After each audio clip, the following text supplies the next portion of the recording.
Assalamualaikum warahmatullahi wabarakatuh. Selamat siang, sahabat pembelajar.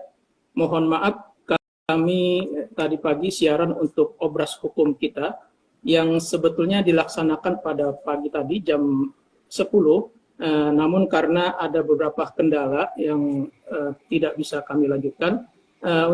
Pada obras hukum kita siang ini, kita nanti akan membahas tentang larangan mudik.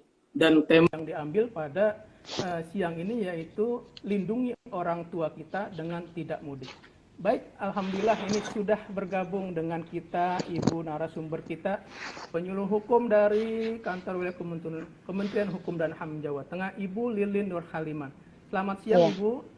Selamat siang. Ya, selamat siang. Kedengaran? Ya, Mas Ali kedengaran. Alhamdulillah. Ya, jelas, Bu. Jelas. Suara saya kedengaran ya? Kedengaran, Bu, dengan sangat jelas. Alhamdulillah. Ya, alhamdulillah ya. Iya, mohon maaf Ibu tadi pagi memang lagi-lagi terkendala dengan jaringan dan kita sudah berusaha berkali-kali namun memang belum juga terhubung, dan alhamdulillah siang ini kita bisa langsung live IG BPSDM Hukum dan HAM yang nanti kita seperti yang tadi saya sampaikan bahwa kita akan membahas tentang larangan mudik. Tema kita pada kali ini itu lindungi orang tua kita dengan tidak mudik. Dan narasumber kita yaitu Ibu Lilin Nur Halimah. Beliau adalah penyuluh hukum ahli media Kanwil Kementerian Hukum dan HAM Jawa Tengah. Baik Bu, silakan Bu untuk memperkenalkan diri terlebih dahulu. Mungkin ada yang kalau tadi baru saya sebutkan namanya dan jabatannya. Silakan Bu. Ya, baik. Terima kasih Mas Ali, terima kasih sahabat pembelajaran ya. Perkenalkan, nama saya Lilin Nur Halimah dari penyuluh hukum Kanwil Kementerian Hukum dan HAM Jawa Tengah. Pada hari ini kita ketemu lagi ya dengan topik yang sekarang tuh lagi tren banget gitu ya, lagi membooming. Tapi kayaknya saya nggak memperkenalkan, tadi Mas Ali sudah cukup deh memperkenalkan saya. Oh, barangkali keluarga kali mau dikenalin. Oh iya. Ya, perkenalan sedikit mungkin. Kalau saya itu pernah bertugas juga di Jakarta, jadi saya juga merasakan mudik dari Jakarta ke Jawa Tengah. Ini kayaknya ini nyambung banget nih Mas Ali dengan suasana seperti ini ya. Pas iya gitu. Kita lakukan penyuluhan hukum nih Bu ya. Iya, kurang 3 hari lagi dan ini udah sangat-sangat membuat kalau kita ngambil kata-kata Mbak Lisa galau katanya mau mudik apa enggak gitu kan. Iya, tapi nah itulah kalau kita mungkin kalau boleh saya flashback ya Mas Ali ya tentang mudik itu memang suatu tunggu sangat dinanti-nanti oleh semua masyarakat ya, karena mudik itu merupakan budaya atau tradisi dari masyarakat Indonesia terutama. Bahkan mudik itu sudah jauh-jauh hari, kalau kita flashback sebelum pandemi itu jauh-jauh hari itu orang itu masyarakat Indonesia itu termasuk saya itu sudah menyusun rencana gitu, bahkan sudah harus mengumpulkan budget untuk kegiatan yang namanya mudik itu. Iya, buat pulang kampung Bu ya, persiapannya sudah matang Bu ya. Iya, persiapan itu sudah matang. Tapi begitu persiapannya matang ada larangan, waduh. Iya, itu dia. Nah itu dia. Kalau kita lihat itu mudik itu kan sangat-sangat kita itu misalnya dengan tiket yang mahal, terus kendala di perjalanan macet itu bukan suatu halangan gitu Mas Ali. Betul ya. Iya, bukan halangan. Bahkan kalau waktu dulu ya pernah itu kejadian kita itu mudik dari Jakarta ke Semarang aja bisa sampai 1 hari setengah. Tapi kita jabanin dengan senang hati walaupun lelah. Lelah itu akan hilang saat kita itu kita itu sampai di kampung halaman gitu. Betul, nah, itu Mas ada Ali. Tapi sekarang Bu ya. Iya, betul sekali Mas Ali. Karena mudik itu kan ajang silaturahmi bagi kita yang kita yang muda untuk bersilaturahmi kepada orang tua kita atau sanak saudara gitu. Nah, itu momennya itu memang betul, momennya itu memang yang dinanti-nanti. Makanya dengan sekarang itu sangat berat sekali masyarakat. Kenapa ya kok mudik dilarang gitu kan? Padahal kalau kita lihat itu tingkat kasus COVID itu sudah menurun, sudah vaksin gitu. Tapi kan tidak seperti itu juga gitu. Kita belajar dari masa lalu, bukan masa lalu ya, baru-baru ini aja tuh yang waktu awal pandemi itu. Ya, waktu awal pandemi, waktu tahun 2020 itu, pertama awal pandemi itu kan ada liburan panjang. Setiap kali libur panjang pasti diikutin oleh kenaikan angka kasus COVID. Gitu. Angka kasus COVID itu naik, gitu, diikutin dengan kenaikan angka kematian juga, gitu. Nah, kita belajar dari situ, Mas. Waktu itu kan kita libur pertama itu di sekitar pas Lebaran juga ya, Lebaran pertama. Ini kan Lebaran kali kedua kita itu ada pelarangan mudik gitu, dua kali, iya. Nah, waktu awal pandemi tahun 2020 Lebaran itu tingkat angka positif per harinya itu naik sebesar 93%. Dan angka kematian per minggunya itu mencapai 60%. Begitu juga ada libur panjang lagi pada libur bulan Agustus tanggal 20 sampai dengan tanggal 22 itu naik sebesar 115% angka positif per harinya, dan angka kematian itu sampai dengan 50%. Terus libur ketiga lagi Mas, ini di tahun 2020 ya. Ini libur tahun 2020 di bulan November itu juga terjadi kenaikan sebesar 95% bahkan 95% angka positif, dan kematian itu sampai dengan 75%. Terus pada akhirnya di liburan terakhir tuh akhir Desember ya, libur Natal dan Tahun Baru itu terjadi lonjakan juga, yaitu kenaikan angka positif sebesar 78% dan kematian sebesar 46%. Dan di libur panjang di akhir tahun itu juga saya berduka, terus terang itu saya juga berduka, Mas, gitu. Saya sampaikan di sini memang COVID itu benar-benar ada. Orang yang saya cintai, ayah saya sendiri itu terpapar COVID saat libur panjang bulan Desember sampai Januari itu, ayah saya meninggal karena terpapar COVID. Beliau turut berupa cita Bu, kami Bu. Iya, baik. Terima kasih, Mas. Mudah-mudahan dapat tempat yang terbaik buat ayah saya. Amin, Bu.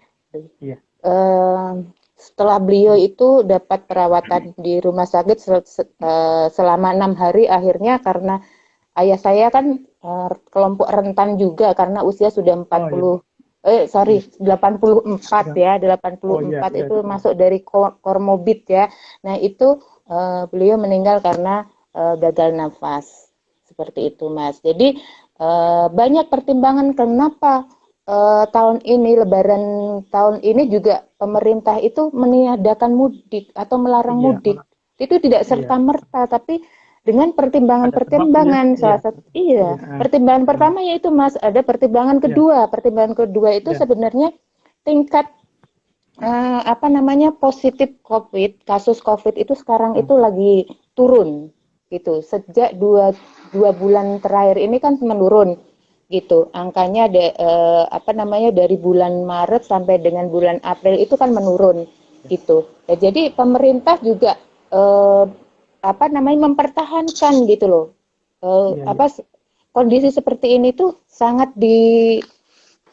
harus diperhatikan oleh kita semua supaya dengan tidak ada mudik itu, dengan harapan tidak terjadi kenaikan angka positif. Betul ya, gitu, untuk menghindari Bu ya, penularan betul. Ya Bu ya, Iya, karena memang larangan mudik ini tidak hanya asal sekedar larangan aja, tapi ada sebabnya Bu ya, karena kasus COVID ini juga masih mengkhawatirkan Bu ya. Kemudian terkait dengan adanya kebijakan larangan mudik dari pemerintah ini, apa sih Bu yang dilakukan pemerintah sebagai tindak lanjut dari larangan mudik ini? Ya, jadi begini, itu dari pertimbangan-pertimbangan itu ya, Mas ya, termasuk karena sudah landai, terus adanya sekarang itu kondisi dari negara lain juga mengalami yang begitu signifikan, yang di negara India, salah satunya adalah negara India yang kita lihat begitu banyak orang meninggal, dan untuk pemakaman aja karena mereka beragama Hindu, untuk pemakaman aja itu harus ngantri. Kita nggak kebayangkan kalau misalnya itu terjadi di Indonesia. Oleh karena itu, pemerintah juga mengeluarkan regulasi tentang larangan untuk mudik, yaitu larangan untuk mudik melalui Satgas COVID-19 SE apa surat edaran nomor 13 tahun 2001, diikutin dengan peraturan Menteri Perhubungan nomor 13 tahun 2001 juga gitu. Intinya pelarangan mudik dan pembatasan atau pengendalian transportasi mudik. Begitu Mas Ali. Jadi yaitu tadi, kalau kita lihat, kalau misalnya kita bisa kebayang ya, seandainya kita atau pemerintah itu tidak melarang larangan mudik, tidak menutup kemungkinan Indonesia juga seperti India, Mas Ali. Karena jangan sampai iya, makanya pemerintah itu benar-benar untuk menjaga kondisi yang sudah agak stabil ya. Waktu itu kan pernah Mas sampai dengan 14.000 kan, sekarang bisa turun 6.000, 5.000, itu kan sudah bagus sekali. Tapi kalau misalnya mudik itu dibiarkan, kita bisa jadi seperti India. Oleh karena itu, itulah bentuk pemerintah yang memang benar-benar tidak main-main mengenai percepatan pemulihan karena kasus pandemi ini, Mas, gitu. Ibu mohon izin, ini kan ada juga yang bertanya nih Bu di IG nih. Nanti sambil ini ya, biar nggak kebanyakan, jadi nanti ada pertanyaan bisa dijawab langsung aja Bu ya. Boleh. Saya bacakan Bu ya. Boleh. Iya. Ntar Bu. Ini dari IG-nya Pandeto Luna. Ini mudik dilarang, kenapa WNA diizinkan masuk ke Indonesia? Ini Bu pertanyaannya Bu.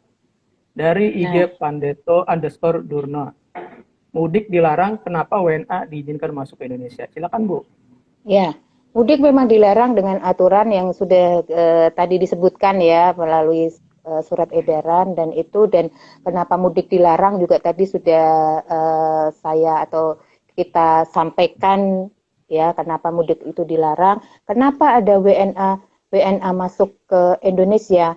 Kalau kita itu melihatnya itu kasuistis, Mas, gitu. Kalau sepanjang dari imigrasi misalnya, sepanjang persyaratannya itu persyaratannya itu memenuhi gitu, tidak melanggar peraturan gitu. Salah satunya kan memang harus ada PCR. Memang dari pemerintah sendiri benar-benar tidak melockdown, ya kan? Tidak melockdown, tapi memang ada batasan-batasan, Mas. Mereka juga tidak serta-merta terus begitu datang terus dilepas. Tapi kan ada prosesnya, ada karantina, ada di PCR. Bahkan kalau kita lihat di media sosial atau kita lihat di berita-berita itu tidak terus langsung diperbolehkan dia tujuannya kemana, itu tidak. Akan tetapi kalau misalnya itu kan ada yang dikembalikan juga, ada yang dideportasi juga, dikembalikan. Waktu itu masih ingat ya, ke yang India itu datang itu, waktu itu kan banyak ya Mas ya, datang tapi itu dikembalikan lagi.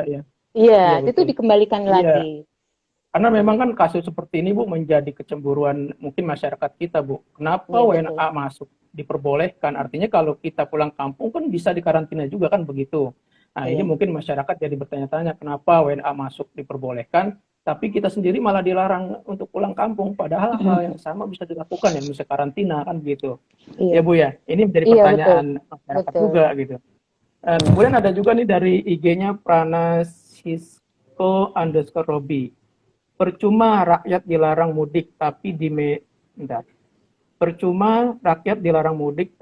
Medan masih banyak berita kalau WNA khususnya dari Cina dan India masih bisa bebas keluar masuk Indonesia. Sama nih Bu, di Medan katanya impornya begitu. Oh iya benar. Impornya begitu iya. Gimana tuh Bu tanggapan Ibu? Kalau tanggapan saya, kalau saya itu melihatnya, saya melihatnya itu yang sudah saya sampaikan itu, Mas.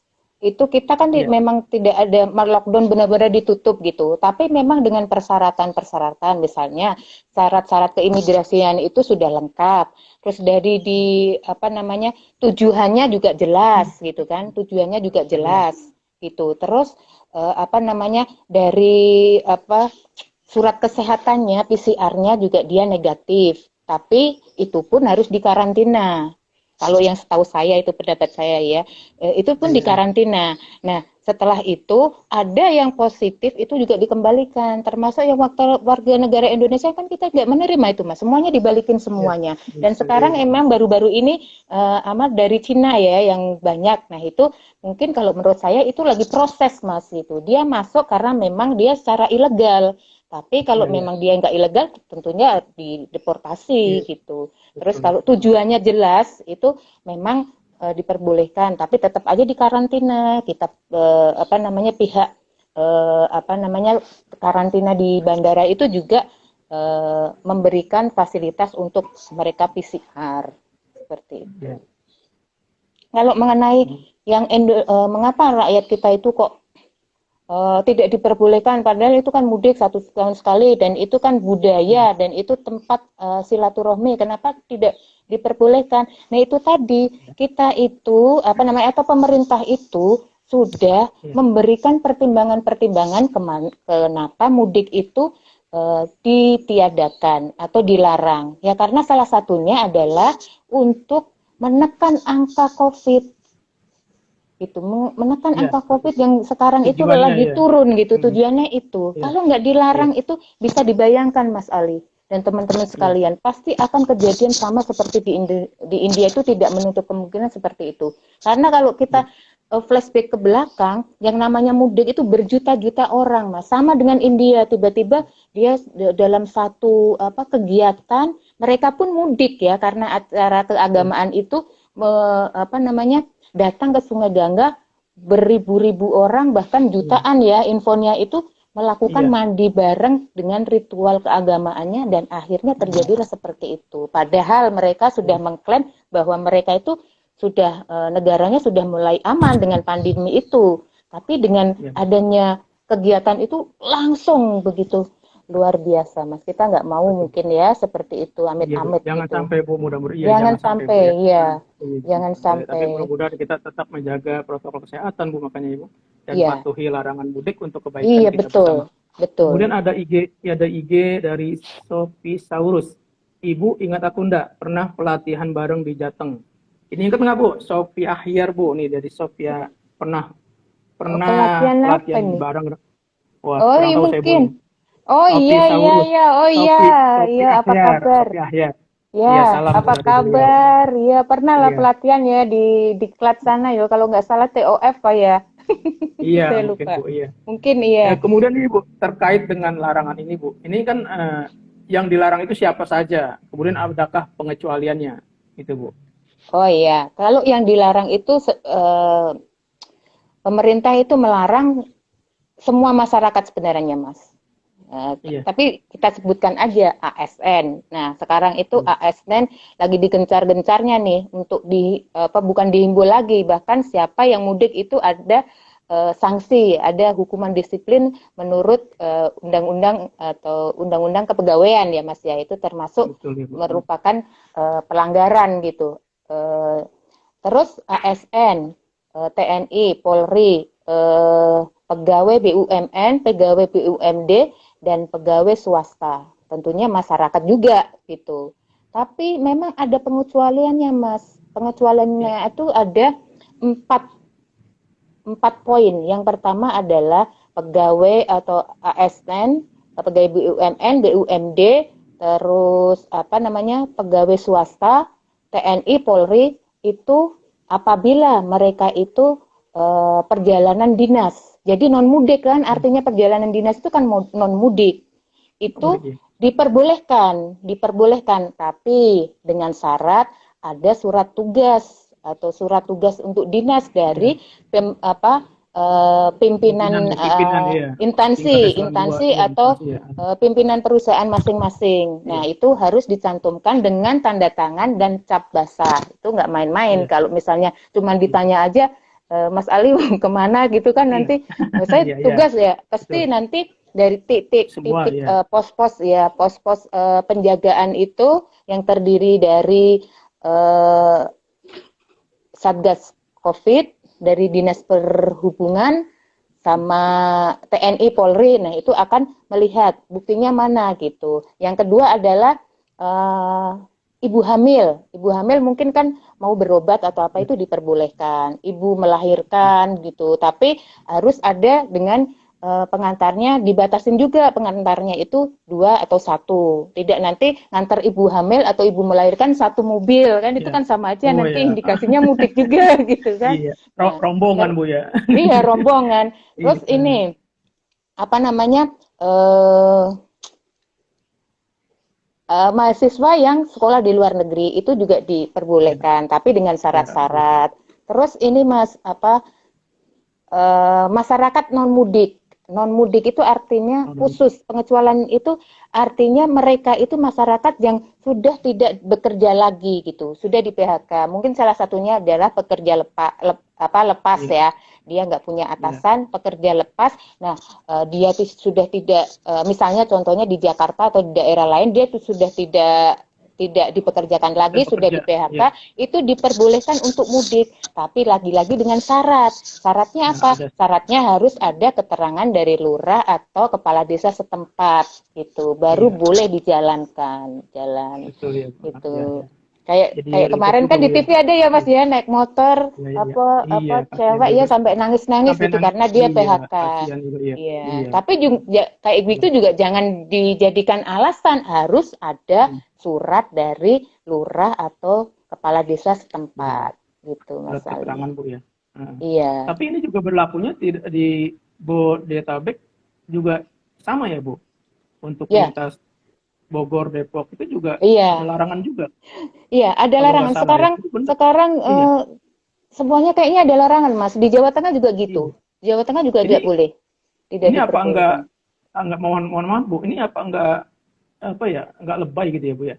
Sampai tingkat ya kan untuk Bogor yang ke Jakarta itu harus ada izin dari kelurahan. Itu gimana menurut Ibu tuh? Nah, menurut saya itu sebenarnya tidak lebay, Mas. Kalau kita itu belajar dari yang lalu-lalu, karena setiap liburan itu pasti angka angka kasus positif itu naik dan diikuti dengan angka kematian juga naik gitu. Dan itu memang tadinya kan aglomerasi itu ya Mas benar ya. Nah, itu antara tingkat kabupaten sama provinsi ya, itu kan diperbolehkan gitu. Istilah kata itu kalau sekarang kayaknya mudik lokal gitu ya. Ya, padahal itu aglomerasi itu tempat-tempat aglomerasi itu sekarang juga dihimbau bahkan sudah tidak diperbolehkan lagi, termasuk kebijakan dari Pemkot Bogor yang tidak memperbolehkan orang Jakarta mudik ke Bogor, orang Bekasi mudik ke Bogor itu. Salah satu mungkin itu memang kalau saya ya yang saya rasakan memang benar-benar itu salah satu pemerintah yang untuk menekan angka bertambahnya kenaikan COVID itu, belajar dari negara India juga gitu loh Mas. Jadi untuk pencegahan Bu ya. Iya, kita pencegahan Bu ya. Untuk pencegahan. Jadi kita inilah bersusah-susah dulu. Ibarat kata kita minum jamu itu kan pahitan Mas, nanti manisnya belakangan gitu kan. Nah, ini kan tidak perbolehkan. Tapi ini udah 2 tahun pahit terus nih Bu. iya. Ya mendingan gitu. Nah, kita berdoa jangan sampai 3 tahun Mas, kalau 3 tahun nanti jadi Bang Toyib kan, 3 tahun 3 kali puasa 3 kali lebaran gitu, nggak pulang-pulang gitu Bang Toyib. Iya. Tapi kan terkait dengan ini Bu, ini kan setiap orang yang mau pulang kampung itu kan biasanya sudah mempersiapkan seperti Ibu bilang tadi sudah mempersiapkan dari jauh-jauh hari seperti pembelian tiket segala macam itu kan. Nah, itu gimana ketika ada larangan mudik ini, bahkan informasinya itu malah justru pelarangan ini ditambah waktunya Bu ya. Itu nah ini gimana yang sudah membeli tiket ya kan, membeli tiket perjalanan itu gimana Bu? Iya, di dalam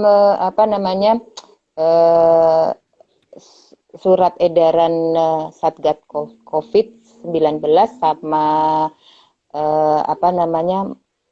peraturan Menteri Perhubungan itu memang ini ya, mulai tanggal 6 itu yang sudah di addendum ya, Satgas Covid yang sudah di addendum itu mulai tanggal 6 sampai dengan tanggal 17 ya Mas ya. Ini sudah berlaku nih. Sekarang kan kita sudah lihat itu semuanya diputar balik. Suruh putar balik itu sudah ribuan gitu kan. Terus apa namanya mengenai yang sudah beli tiket itu pihak perusahaan apa namanya perusahaan transportasi itu Biro Jasa Transportasi itu akan mengembalikan itu 100% harga tiket yang kita beli. Baik itu tiket pesawat, terbang, udara maupun darat itu 100%. Jangan khawatir pokoknya. Semuanya jadi dikembalikan Bu ya. Iya, dikembalikan.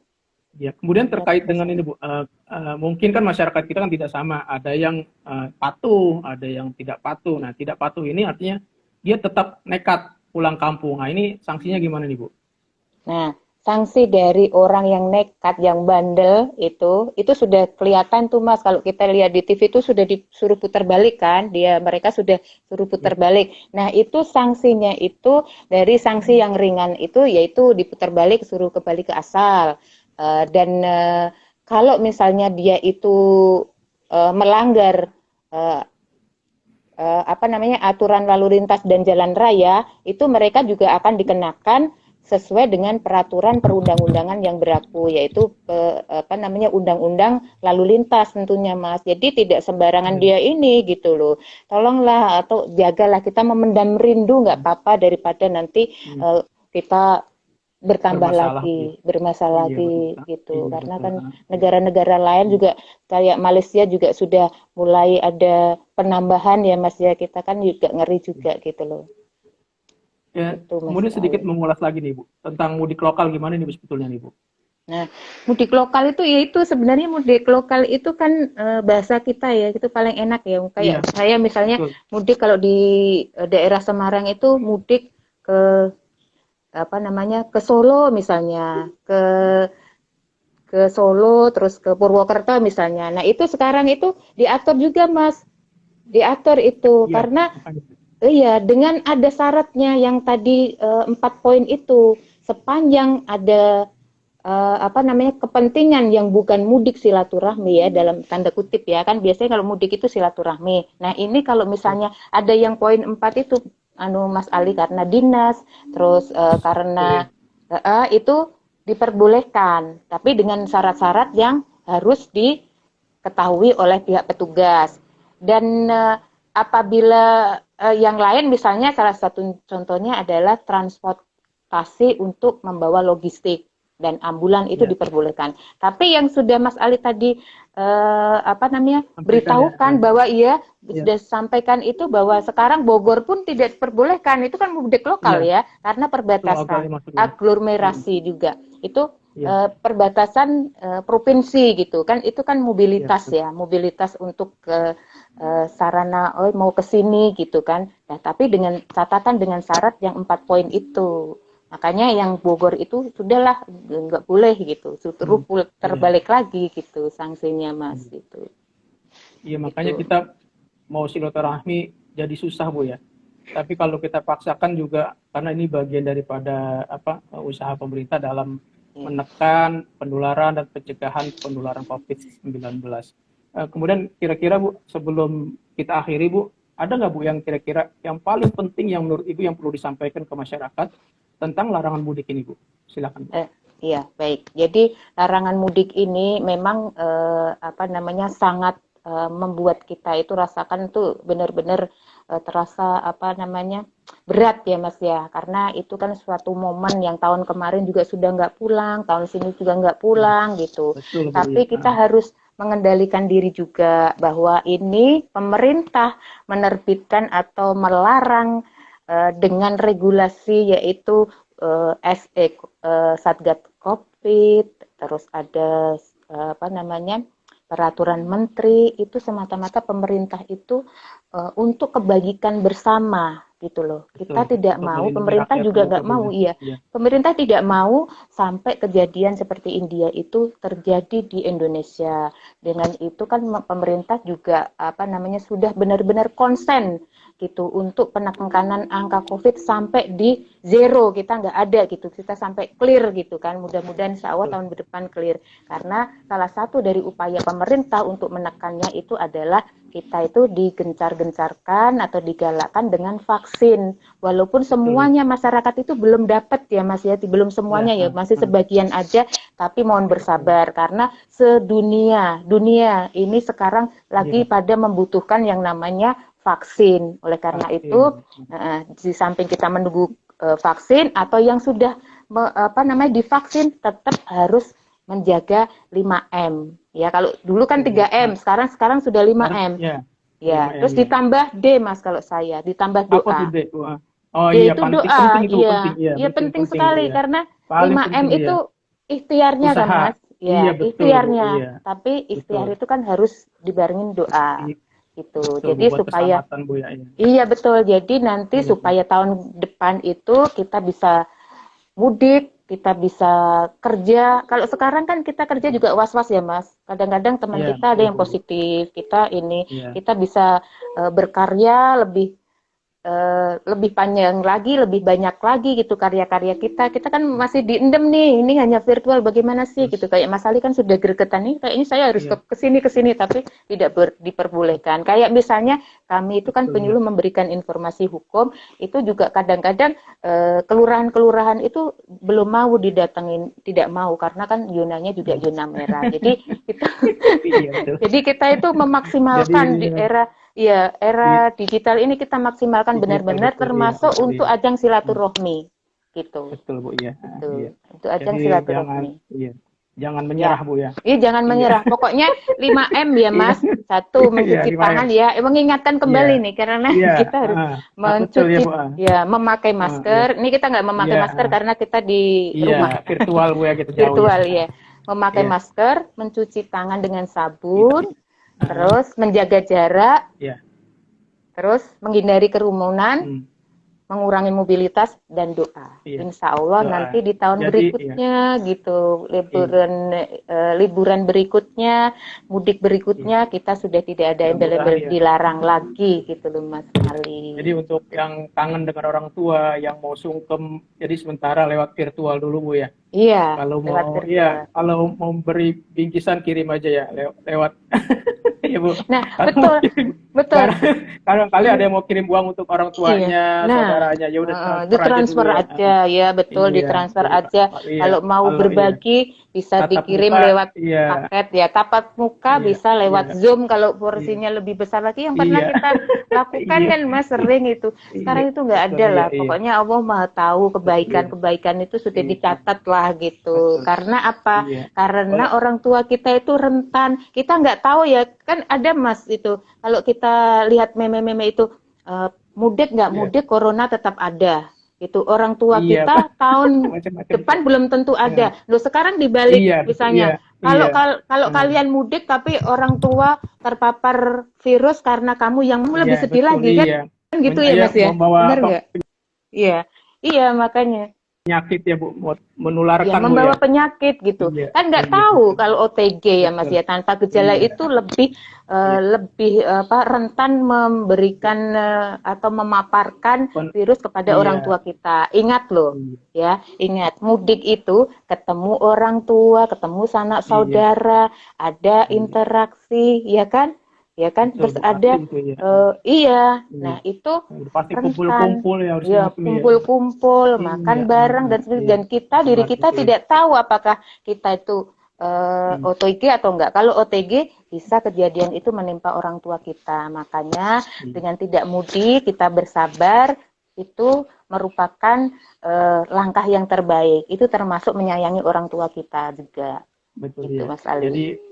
Jadi sahabat pembelajar, untuk saat ini sudah kedua tahun ini, jadi ada larangan mudik. Jadi untuk bersabar, karena pada dasarnya ini untuk mencegah ujian dari mencegah penularan COVID ini paling enggak. Ya kita cinta kepada orang tua kita, sahabat kita mungkin yang di kampung, tapi kita lebih cinta lagi dengan tidak mudik. tidak mudik karena untuk mencegah terjadinya penularan COVID-19. Iya betul. Itu. Mungkin ada lagi Bu yang disampaikan. Oh ya, jangan lupa tadi pesan narasumber kita, tetap patuhi protokol kesehatan dengan 5M ditambah 1D. Yang pertama memakai masker, mencuci tangan dengan sabun dan air mengalir, menjaga jarak, menjauhi kerumunan, mengurangi mobilitas, dan jangan lupa selalu berdoa. Itu yang pesan dari narasumber kita. Barangkali ada lagi Bu sebelum kita tutup. Ini sebelum ditutup mungkin saya hanya mau mengucapkan sebentar lagi, kurang 2 hari lagi ya. Ini kurang 2 hari kan Hari Raya Idul Fitri. Saya atas nama pribadi dan teman-teman Penyuluh Hukum Kanwil Jawa Tengah mengucapkan selamat Hari Raya Idul Fitri kepada teman-teman, sahabat-sahabat pembelajaran hukum, ya kan, khususnya dan pimpinan-pimpinan tinggi kita yang ada di Kementerian Hukum dan HAM. Kami mengucapkan mohon maaf lahir dan batin. Itu sama-sama Ibu. Udah cukup ya Bu ya? Iya. Baik sahabat pembelajar, demikian obras hukum kita pada siang ini.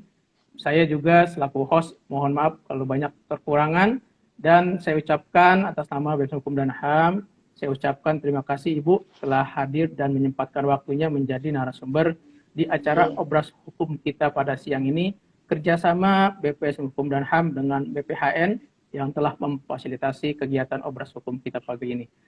Demikian sahabat pembelajar, semoga bermanfaat. Assalamualaikum warahmatullahi wabarakatuh. Terima kasih Ibu. Ya, sama-sama Mas Ali. Waalaikumsalam warahmatullahi wabarakatuh. Salam pembelajar. Salam pembelajar.